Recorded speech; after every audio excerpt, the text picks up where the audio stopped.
One of the things that we've done doing this podcast now for a little over a year and talking to a lot of event marketers and people in the trade show and event industry, sustainability has come up quite a bit.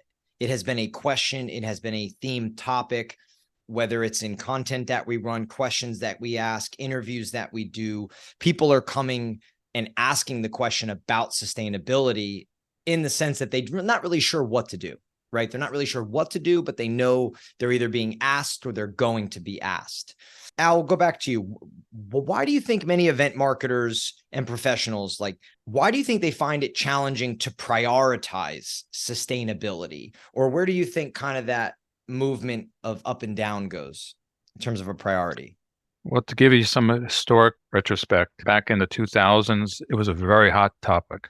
Most of the trade show managers, marketing people that I was dealing with, the companies that they work for, it was a very strong part of their mission statement to find a vendor that does sustainable whatever. And what the problem was with sustainable exhibits back then, or exhibits that were built with recyclable materials, we were representing a company out of Michigan at the time that was one of the few companies that did that. And the problem was the price. The price was extremely high. And once the marketing people saw how much it cost to be sustainable, it was kind of thrown out the window and said, hey, we don't have to be that sustainable, I guess. Coming up to pre-COVID times 2019, the price really went down.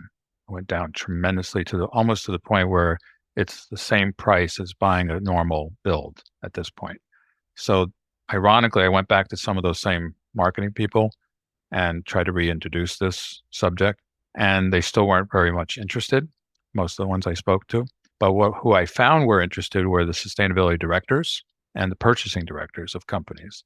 They were interested in working with vendors that did those kind of things. So sometimes you have to kind of go outside the box a little bit and kind of find the right people that can kind of drive it back to the marketing people.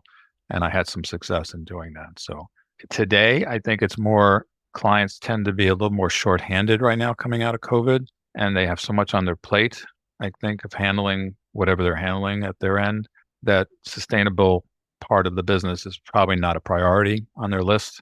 Is just getting whatever they need to get to the event is more important on time. Yeah. We talked a little bit before saying that essentially, I have felt like at the end of 22, we, personally, we're getting more questions about it. Like people asking about it, their program, could we put a report together for them to go back to leadership?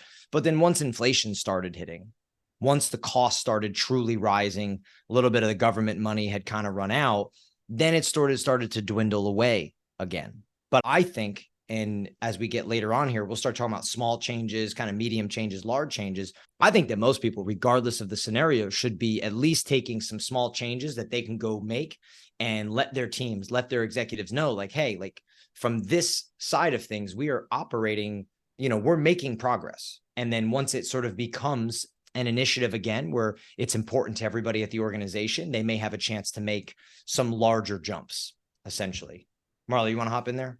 Yeah, I think there was a study done by Morning Consultancy that essentially established that, almost 90% of everyone in the survey polled has a very deep awareness and intention around acting sustainably, but there's a huge educational disconnect between understanding what that actually means and what literally about sustainability concepts such as emissions, like how do they play into our lives, what are fossil fuels, and how do they intersect with our industries. So I don't think it's intentional. I think it's not been made obvious in our industry as to how to approach it. And honestly, after 150 hours of certification, I came to the conclusion that there's 5 buckets of event-related emissions. It starts with travel, the biggest impact. The next thing is energy, followed up by sourcing, which includes materials and vendors, suppliers. And then it goes to food, and that encompasses food choices, food sourcing, food waste, and food donation, and then waste. So really everything that we do around events can be sort of bucketed into these categories, and having that understanding and knowledge can be a really helpful gauge as to how we start approaching things. So apart from that sort of disconnect, obviously, I talk a lot also about the business case, which I'll dive into further, but there's so much going on in the world around us. In the 1980s, there were $4 billion climate events a year worldwide. which means, a climate disaster that costs over $1 billion. This year to date in the US so far, there have been $23 billion climate events. So it's in our face. It's statistically, it's very much there, and it's affecting the financial markets. It's affecting, business in large ways. So I think it's something obviously that's much more a priority for business, and therefore it has to be a priority for event professionals too. Just one more thing about that. Instead of being reliant on the client, I guess, coming to us with that kind of question or that need for sustainability, thanks to one of the positive things, I guess, from COVID, when we were shut down, gave me an opportunity to start getting more involved with other organizations out there and giving a little bit more of my time to get involved with them as well. Muse, which Marley and I are part of, is one of them. But I also got involved with the Sustainability Committee of the EDPA. And what I proposed to them beginning of this year, January, was that all exhibit houses just build things this way. Just let's not let the client decide which way we're going to go here. We need to be the drivers on this and get our industry to make exhibits from recycled materials. And then there's no question. This is what we're doing. This is what we're offering. Every exhibit house hopefully will be doing this, I hope, by the year 2035. We're in the midst right now of putting our sort of standardizations together within the committee, and it's going to be announced on November 30th at the EDPA Access event. So we're going to present it there. So it gives at least exhibit houses building exhibits a direction, finding the right vendors to work with, the right other partners they can work with. And again, with the price being driven down, it's just a natural way to go at this point, is just say, hey, this is what we're doing as an industry. There's no question now. This is the way we build things. Yeah. I mean, I think making progress in these areas, it takes movements like that, right? To be able to use an organization like EDPA, which is a great organization. I will be there, right? So I'll be able to hear and be a part of that. I think, Marley, with what you said, I love how you broke it out: travel, energy, sourcing, food, and waste, right? So I'm just thinking from my standpoint, I understand from a trade show and event side, being a producer of those things and working with the end user on those. Energy, sourcing, food, and waste, I completely can see in my mind. Like I could, tell myself a story. Where are these little areas where individuals can kick in and make change, right? Because I've seen it happen, from materials to, the types of printing to rental program. There's a million ways, and we'll get to those. But what about travel? I'm curious about that. How do you hold a large third-party event, right, where everybody has to travel in? How do you minimize in that travel? Because I have to imagine that everybody getting on a plane and everybody taking Ubers and all that has to be a big factor. Yeah, I mean, that's why, Coachella, over 80% of that festival's emissions is from travel. There's an international client that we've spoken to that has over 15,000 attendees, and 92% of their emissions are from travel.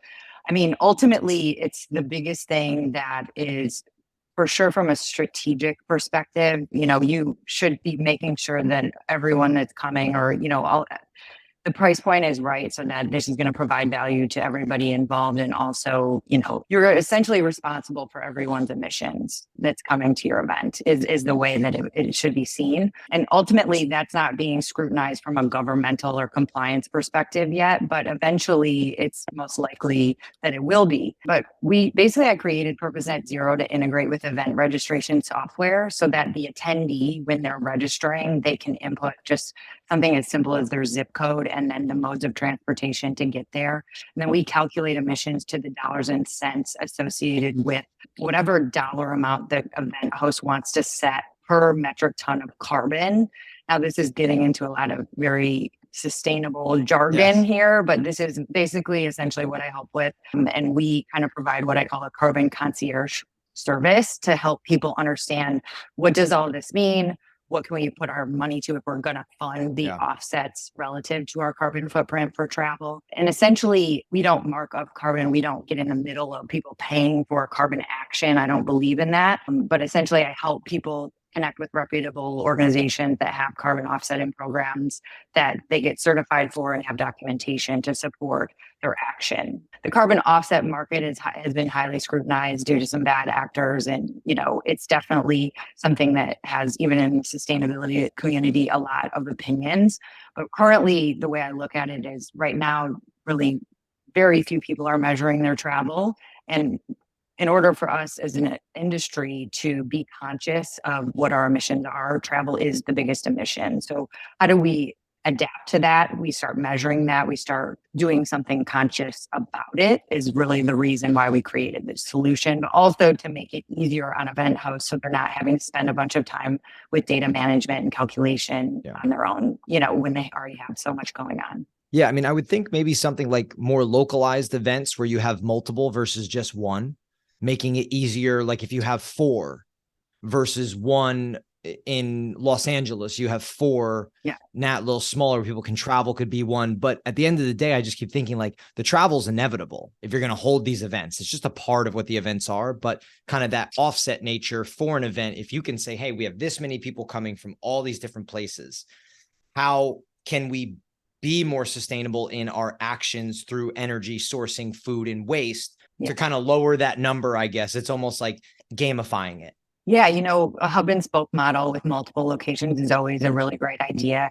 So the tool, the way that it can work in the future is essentially once we have a data set from a group of attendees for one event, if it's something that you have year after year, basically we measured for a group in Dubai and about 60% of attendees were from North America, 40% were Asia Pacific and Europe. And we were able to tell by just using that same group of people's origins that if they had the event in New York City, it would have been 50% fewer emissions than traveling to Dubai. So those are the types of emissions friendly futures that we can forecast with the solution. If it's not something that historically is always happening in the same location, if you want to get creative around where to have it, you can pick really, green energy focused convention centers or locations that have a lot of sustainable solutions already.